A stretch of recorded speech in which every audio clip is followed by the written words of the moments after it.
सोचिए, एक तरफ देश में लाखों लोग भूखे सोते हैं और दूसरी तरफ हजारों लीटर दूध नदियों में बहा दिया जाता है। क्या ये आस्था है या अंधविश्वास? क्या सच में इससे नदी पवित्र होती है या हम उसे और मार रहे हैं? हम भावनाओं से नहीं बल्कि साइंस के आधार पर जानेंगे सच क्या है और झूठ क्या। हाल ही में नदी में लगभग 11,000 लीटर दूध डाला गया। कहा गया कि इससे नदी शुद्ध होगी, लेकिन सवाल ये है, क्या किसी भी वैज्ञानिक रिसर्च ने कभी ये साबित किया है कि दूध से नदी साफ होती है? आइए इसे आसान भाषा में समझते हैं। दूध में क्या होता है? प्रोटीन, फैट, शुगर, ये सब क्या है? बैक्टीरिया के लिए खाना। जब आप दूध नदी में डालते हैं तो पानी साफ नहीं होता बल्कि बैक्टीरिया तेजी से बढ़ने लगते हैं, और जब बैक्टीरिया बढ़ते हैं तो वो पानी की ऑक्सीजन को खत्म करते हैं। अब सोचिए,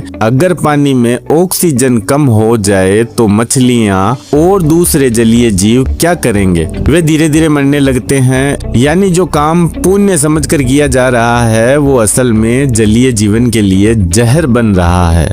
दूध डालने से क्या होता है? पानी में बदबू बढ़ती है, गंदगी और बढ़ती है, एल्गी काई तेजी से फैलती है और पानी और जहरीला बनता है। यानी आप सफाई नहीं कर रहे, आप नदी को और बीमार बना रहे हैं। अब सबसे बड़ा सवाल ये सब हो क्यों रहा है? जब कुछ तथाकथित बाबा या गॉडमैन कहते हैं कि दूध चढ़ाओ नदी पवित्र होगी, तो आम लोग क्या करते हैं? बिना सवाल किए मान लेते हैं। लेकिन सच्चाई ये है, विज्ञान कभी इस बात को सपोर्ट नहीं करता। धर्म अगर इंसान को सही रास्ता दिखाता है तो अंधविश्वास उसे सोचने से रोक देता है, और जब सोच बंद हो जाती है तो समाज ऐसे ही काम करने लगता है जो दिखने में अच्छे हैं लेकिन असल में नुकसान करते हैं।